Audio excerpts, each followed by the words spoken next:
Bismillahirrahmanirrahim. Assalamualaikum warahmatullahi wabarakatuh. Balik lagi bersama saya di channel Perisai Nusantara TV. Nah, bagi kalian kaum pesimis yang selalu meragukan program yang diluncurkan oleh Bapak Presiden Prabowo Subianto dan bahkan mempertanyakan terkait dana antara Indonesia, apakah itu akan berhasil atau tidak? Nah, pada kesempatan kali ini saya akan menayangkan pidato Bapak Presiden Prabowo Subianto dalam acara peluncuran dana antara Indonesia yang saya kira isinya full daging semua. Nah, bagi kalian kaum pesimis, kaum yang selalu ragu dengan program pemerintah, silahkan simak video ini dan usahakan simak sampai selesai agar kalian tidak gagal paham. Nah, tak perlu berpanjang lebar seperti apa videonya, kita simak berikut ini. Bismillahirrahmanirrahim. Assalamualaikum warahmatullahi wabarakatuh. Waalaikumsalam. Selamat pagi, salam sejahtera bagi kita sekalian. Shalom, salve, Om Swastiastu, Namo Buddhaya, salam kebajikan. Yang saya hormati dan saya muliakan, Presiden ke-6 Republik Indonesia, Bapak Jenderal TNI Purnawirawan Profesor Dr. Susilo Bambang Yudhoyono. Yang saya hormati dan saya muliakan, Presiden ke-7 Republik Indonesia, Bapak Insinyur Joko Widodo. Wakil Presiden Republik Indonesia, Saudara Gibran Rakabuming Raka. Yang saya hormati dan saya muliakan, Wakil Presiden Republik Indonesia ke-13, Bapak Kiai Haji Profesor Dr. Ma'ruf Amin. Yang saya hormati dan saya muliakan, Wakil Presiden Republik Indonesia ke-10 dan ke-12, Bapak Dr. Muhammad Yusuf Kalla. Yang saya hormati, Wakil Presiden Republik Indonesia ke-11, Bapak Profesor Dr. Budiono. Ketua Majelis Permusyawaratan Rakyat Republik Indonesia, Saudara Ahmad Muzani, beserta para Wakil Ketua MPR.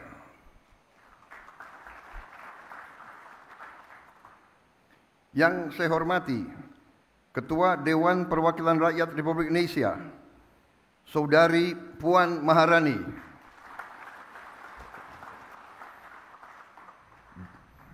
dan para Wakil Ketua DPR RI yang hadir, serta para pimpinan dan anggota Dewan Perwakilan Rakyat Republik Indonesia Komisi 6 dan Komisi 11.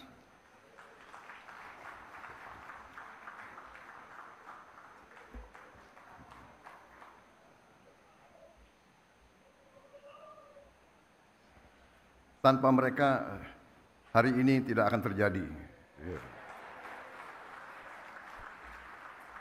Terima kasih Ketua DPR dan semuanya.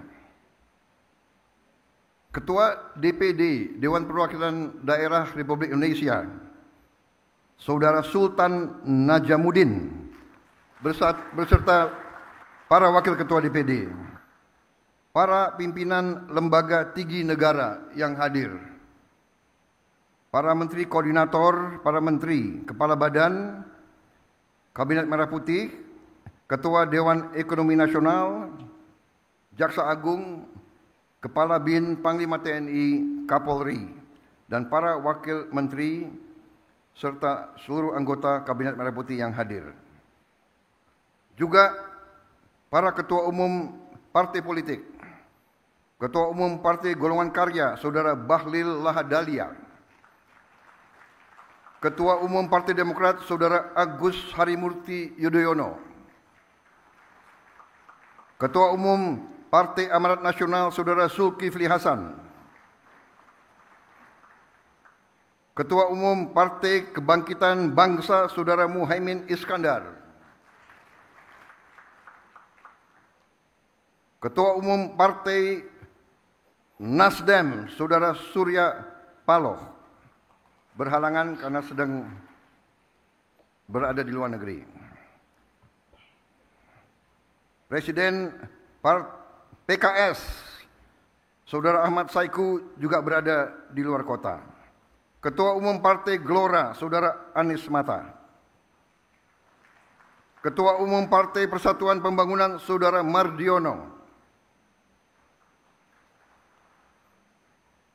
Ketua Umum Partai Gerindra, saya sendiri.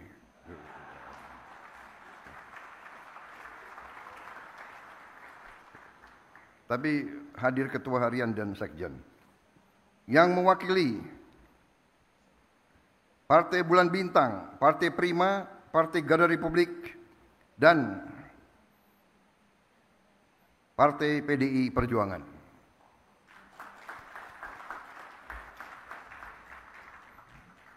Hadir juga di sini senior kita, tokoh ekonomi Indonesia, Bapak Profesor Dr. Emil Salim.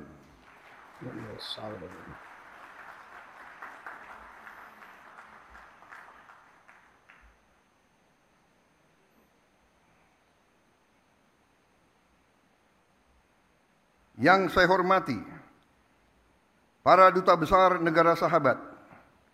Hadir di sini 65 duta besar negara sahabat. Dan 32 perwakilan juga negara-negara sahabat yang hadir.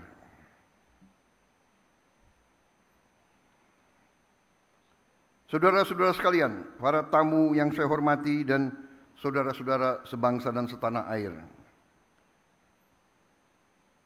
Bulan Agustus ini, saya ulangi, saya juga hadir di sini. Maaf saya khilaf. Hadir di sini juga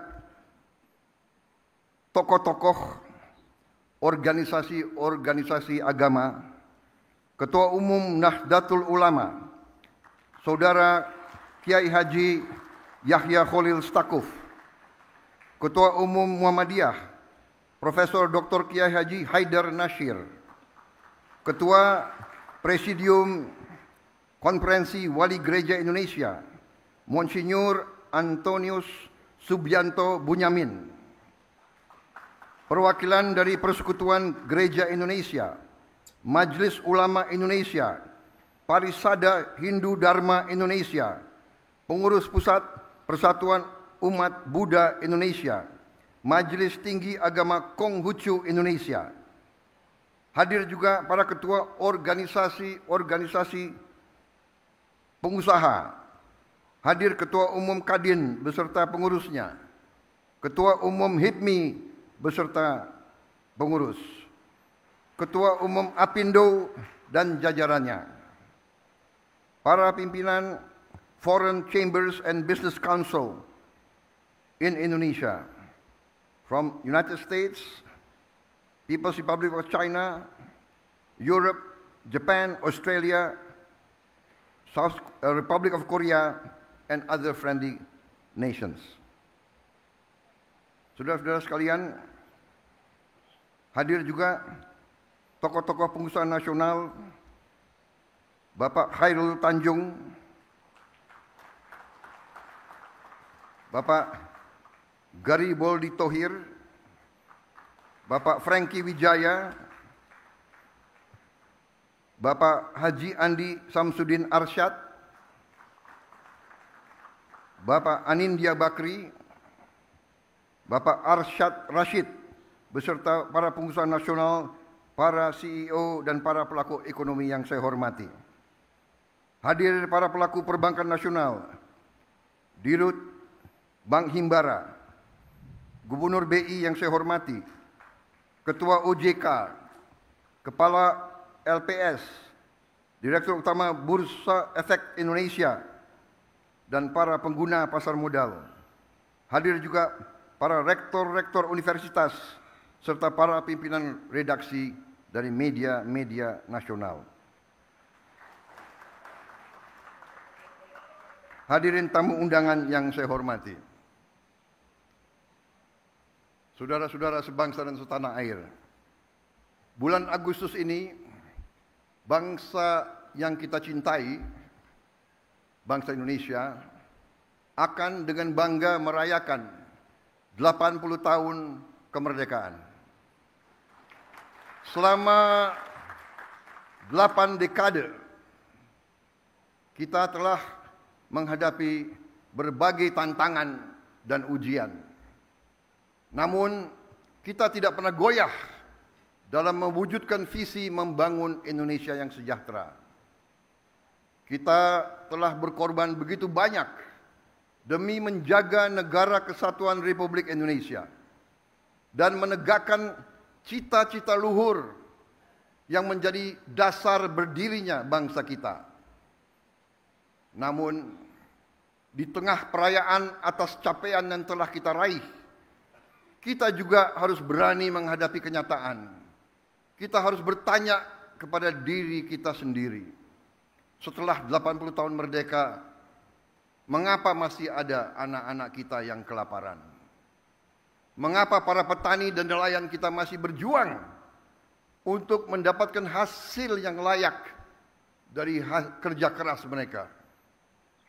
Mengapa setelah 8 dasawarsa masih ada desa dan kota yang belum tersentuh listrik? Mengapa di tengah kekayaan yang kita miliki, masalah-masalah ini masih tetap ada? Dan yang lebih penting, bagaimana kita dapat memperbaiki keadaan ini? Bukan karena kita kekurangan sumber daya, tapi mungkin karena cara kita mengelola dan memanfaatkannya belum sepenuhnya memberi manfaat sebesar-besarnya bagi rakyat. Inilah kenyataan yang harus kita akui. Karena perubahan yang berarti hanya bisa dimulai dari keberanian untuk melihat kebenaran. Keberanian untuk melihat kekurangan-kekurangan kita. Mengelola dan memanfaatkan sumber daya alam yang dianugerahkan Tuhan untuk sebesar-besarnya kesejahteraan rakyat dan masa depan Indonesia adalah tugas utama kita. Sebagaimana diamanatkan dalam pasal 33 Undang-Undang Dasar 1945 ayat 1 yang berbunyi, perekonomian disusun sebagai usaha bersama berdasar atas azas kekeluargaan. Ayat kedua, cabang-cabang produksi yang penting bagi negara dan yang menguasai hajat hidup orang banyak dikuasai oleh negara. Ayat 3, bumi dan air dan kekayaan alam yang terkandung di dalamnya dikuasai oleh negara dan dipergunakan untuk sebesar-besar kemakmuran rakyat. Azas-azas ini harus menjadi pedoman kita dan memang telah menjadi pedoman kita dalam memastikan bahwa kekayaan nasional benar-benar memberi manfaat bagi seluruh rakyat Indonesia. Azas-azas inilah yang membimbing pekerjaan saya dan menjadi dorongan utama bagi saya dalam menjalankan amanah konstitusional dengan dedikasi serta efektivitas yang setinggi-tingginya. Mengatasi tantangan-tantangan ini memerlukan respons yang berani dan strategis. Itulah sebabnya peluncuran Danantara Indonesia hari ini memiliki arti yang sangat penting. Karena Danantara Indonesia bukan sekedar sebuah badan pengelola investasi, melainkan harus menjadi instrumen pembangunan nasional yang akan mengoptimalkan cara kita mengelola kekayaan Indonesia. Jangan salah, apa yang kita luncurkan hari ini bukan sekedar sebuah dana investasi, melainkan instrumen alat pembangunan nasional yang harus bisa mengubah cara kita mengelola kekayaan bangsa demi kesejahteraan seluruh rakyat Indonesia.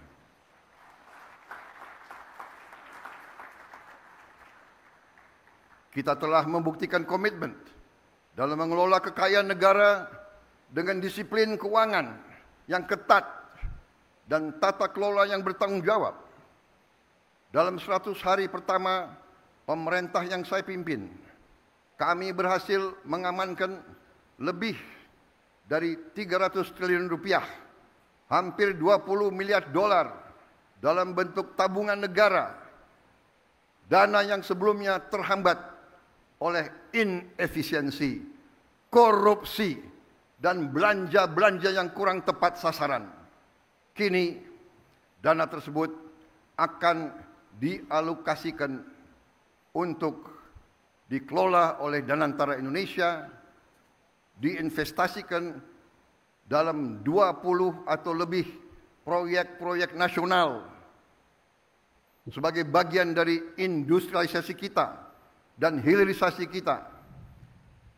Proyek-proyek yang berdampak tinggi, yang akan menciptakan nilai tambah yang signifikan untuk bangsa kita, menciptakan manfaat nyata, lapangan kerja yang bermutu, dan kemakmuran yang berjangka panjang bagi masyarakat Indonesia.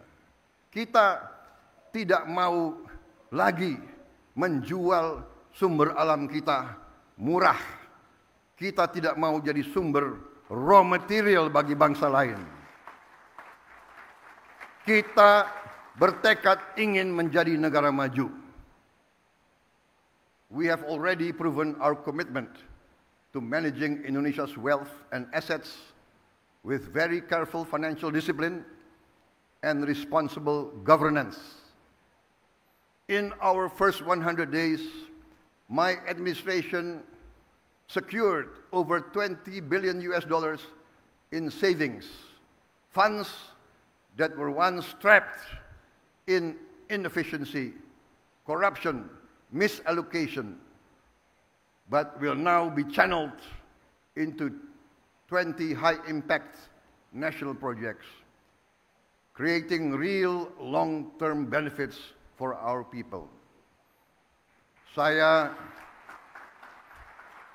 bersama pemerintah yang saya pimpin didukung oleh koalisi yang solid, bertekad keras untuk membangun suatu pemerintahan yang bersih, yang bebas dari korupsi. Saya akan melawan korupsi dengan sekeras-kerasnya dan dengan segala tenaga dan upaya yang bisa saya kerahkan tanpa pandang bulu.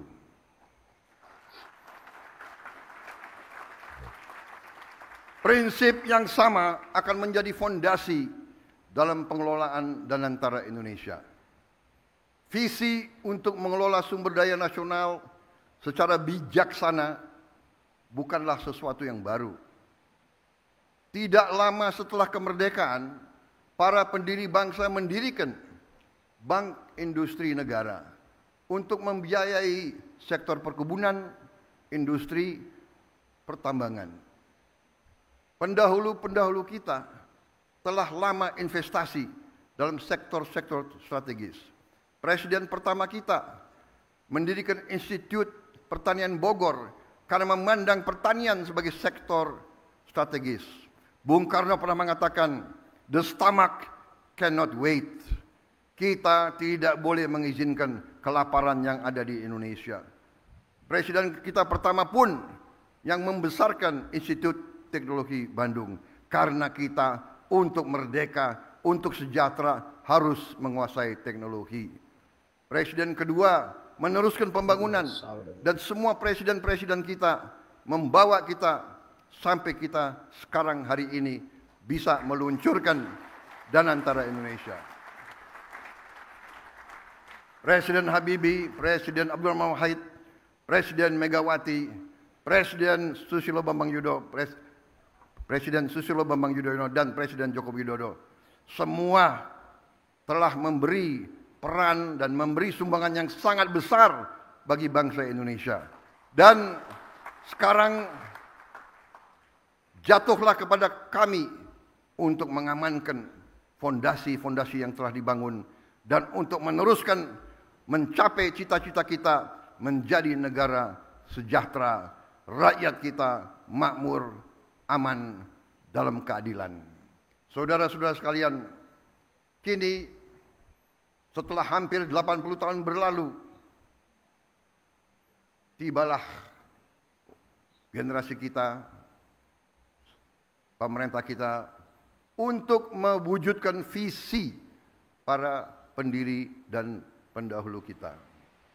Kita harus memastikan bahwa kekayaan Indonesia benar-benar bermanfaat dan dirasakan manfaatnya untuk kepentingan rakyat dan bisa meningkatkan tingkat penghasilan rakyat Indonesia. Saya memahami bahwa banyak pertanyaan tentang Danantara Indonesia. Mungkin ada yang ragu-ragu apakah ini bisa berhasil atau tidak. Hal ini adalah wajar karena inisiatif ini belum pernah ada sebelumnya. Namun hari ini seluruh rakyat Indonesia patut berbangga karena dengan total aset lebih dari 900 miliar dolar Amerika, Danantara Indonesia akan menjadi salah satu dana kekayaan atau sovereign wealth fund negara terbesar di dunia.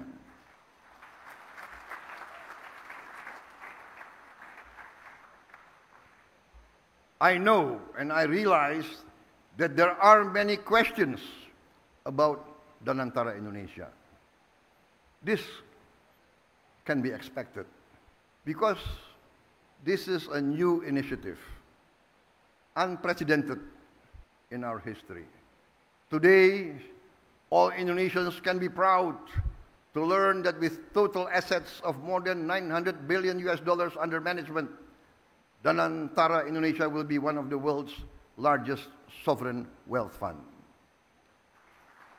Danantara Indonesia adalah solusi strategis dan efisien dalam mengoptimalkan badan usaha milik negara. Kita tidak hanya akan menginvestasikan dividen BUMN ke industri-industri yang mendorong pertumbuhan jangka panjang, tapi juga akan mentransformasi BUMN kita menjadi pemimpin kelas dunia di sektor masing-masing. Perusahaan yang kompetitif, profesional, dan terintegrasi dalam ekonomi global. Kita ingin melihat lebih banyak BUMN Indonesia masuk dalam daftar Global Fortune 500. Membuktikan bahwa Indonesia bukan sekedar pengikut, tapi Indonesia juga dapat menjadi pelopor dan pemimpin dalam perekonomian dunia. Gelombang pertama investasi senilai 20 miliar dolar Amerika dalam kurang lebih 20 proyek strategis bernilai miliaran dolar akan difokus pada hilirisasi nikel, boksit, tembaga, pembangunan pusat data kecerdasan buatan, kilang minyak, pabrik petrokimia, produksi pangan dan protein, aquakultur, serta energi terbarukan. Inilah sektor-sektor yang akan menentukan masa depan kita, ketahanan kita, dan kemandirian bangsa kita.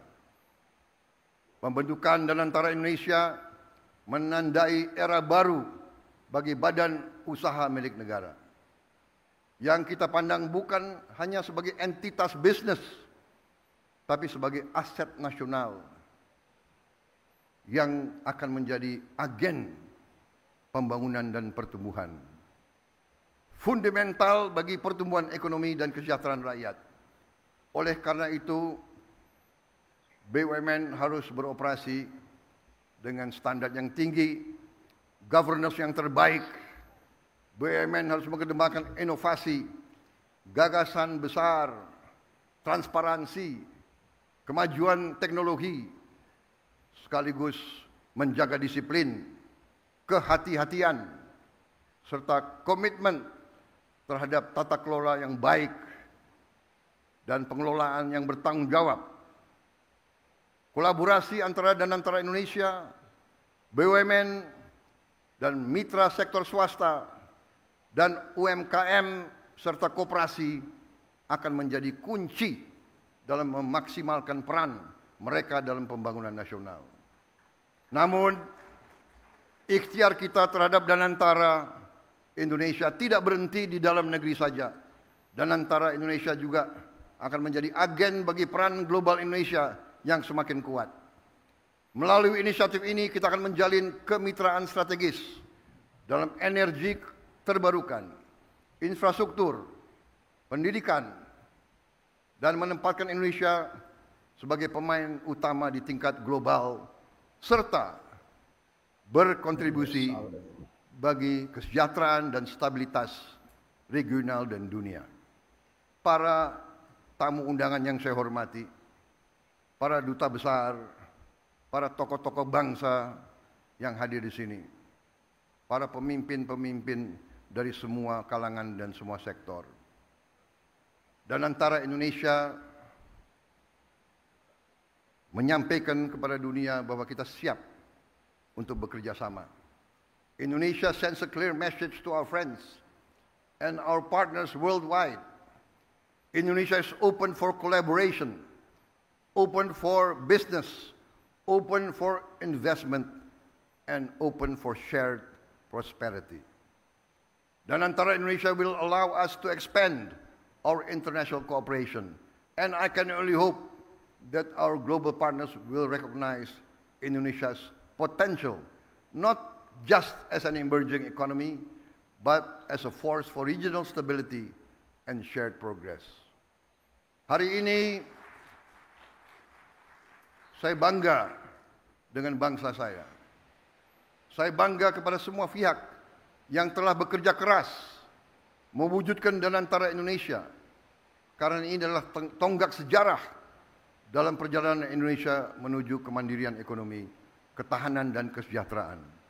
Dengan daya Anagata Nusantara yang artinya adalah energi, kekuatan masa depan bagi Nusantara, kekuatan energi masa depan bagi Indonesia. Yang artinya adalah Danantara Indonesia adalah untuk anak dan cucu kita. Danantara Indonesia untuk itu harus dikelola dengan sebaik-baiknya, dengan sangat hati-hati, dengan sangat transparan, dengan saling mengawasi, harus bisa diaudit setiap saat oleh siapapun, karena ini sekali lagi adalah milik anak dan cucu kita, milik generasi penerus bangsa Indonesia. Saya yakin dan percaya Indonesia akan terus melangkah maju, lebih kuat dan lebih bersatu dari sebelumnya. Dengan keyakinan ini, mari kita bergerak bersama, bersatu dalam tujuan, teguh dalam tekad, dan yakin bahwa pencapaian terbesar Indonesia masih ada di depan kita. Saudara-saudara sekalian, percayalah, Indonesia akan capai cita-citanya. Kita akan menjadi negara maju, negara makmur, negara terhormat. Terima kasih. Wassalamualaikum warahmatullahi wabarakatuh. Salam sejahtera bagi kita sekalian. Shalom salve. Om Santi Santi Santi Om. Salam kebajikan, namo buddhaya. Merdeka! Merdeka! Merdeka! Terima kasih. Nah, sahabat-sahabat sekalian, saya kira cukup jelas dan tegas pidato yang disampaikan oleh Bapak Presiden Prabowo Subianto dalam acara peluncuran Danantara Indonesia. Nah, buat kalian yang selalu ragu, yang selalu pesimis, dan selalu mempertanyakan apakah Danantara Indonesia akan sukses atau tidak, akan berhasil atau tidak, saya kira pertanyaan Anda sudah terjawab dalam pidato Bapak Presiden Prabowo Subianto pada kesempatan kali ini.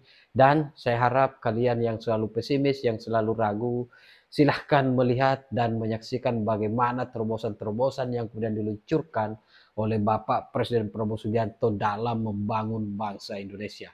Nah, bagaimana respon sahabat-sahabat sekalian? Tinggalkan di kolom komentar. Terima kasih. Wallahul muwaffiq ila aqwamit thoriq. Wassalamualaikum warahmatullahi wabarakatuh. Salam waras, salam akal sehat, NKRI harga mati.